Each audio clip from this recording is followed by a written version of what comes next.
A lo largo de la historia, Madrid y Barça han peleado por fichar a los mejores jugadores del mundo.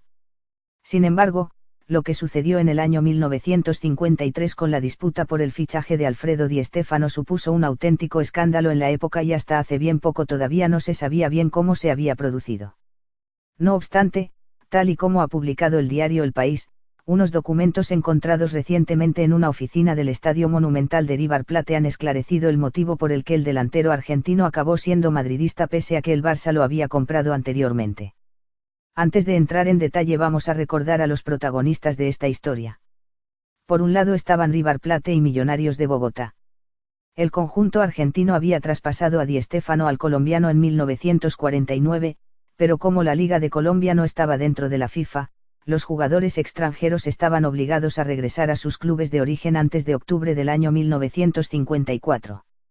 Por tanto, a Di Stéfano le quedaba todavía un año en Millonarios antes de regresar a River. Por el otro lado andaban Madrid y Barça, equipos interesados en la contratación del astro. En las más de 30 páginas de documentos oficiales que llevan el título de transferencia del jugador Alfredo Di Stéfano al Club de Fútbol Barcelona se detalla cómo efectivamente fue el club catalán el que llegó primero a un acuerdo con River Plate para la compra de Di Stéfano.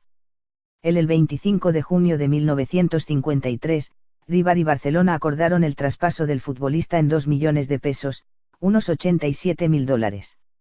La primera mitad se pagaría en efectivo, antes del 10 de agosto, y la otra mitad en 3 cuotas hasta finales de 1954. No obstante, en ese acuerdo quedaría incluida una cláusula que decía que todo el presente convenio queda supeditado a que para antes del 26 de julio el jugador Di Stéfano se incorpore real, física, jurídica y efectivamente al Fútbol Club Barcelona, habiendo zanjado cualquier dificultad que pudiera derivarse de su actuación en Colombia. De no operar estas condiciones, el convenio queda rescindido. Al contrario que el Barça, el Real Madrid decidió negociar primero con el club al que pertenecía en ese momento Di Stéfano, es decir, Millonarios. Así, el club colombiano informó a River de que habían llegado a un acuerdo con el Real Madrid para ceder transferencia hasta octubre de 1954 del jugador Di Stéfano.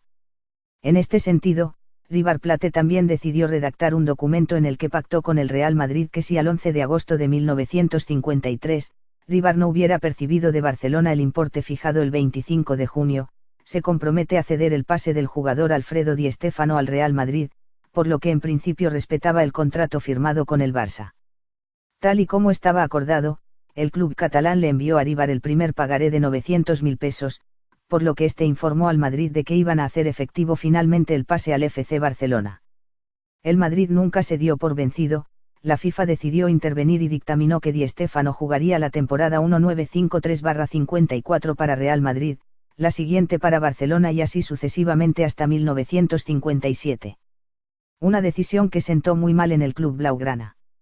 El Barça se sintió perjudicado y finalmente decidió deshacerse del jugador vendiendo al eterno rival la parte que había adquirido de River Plate.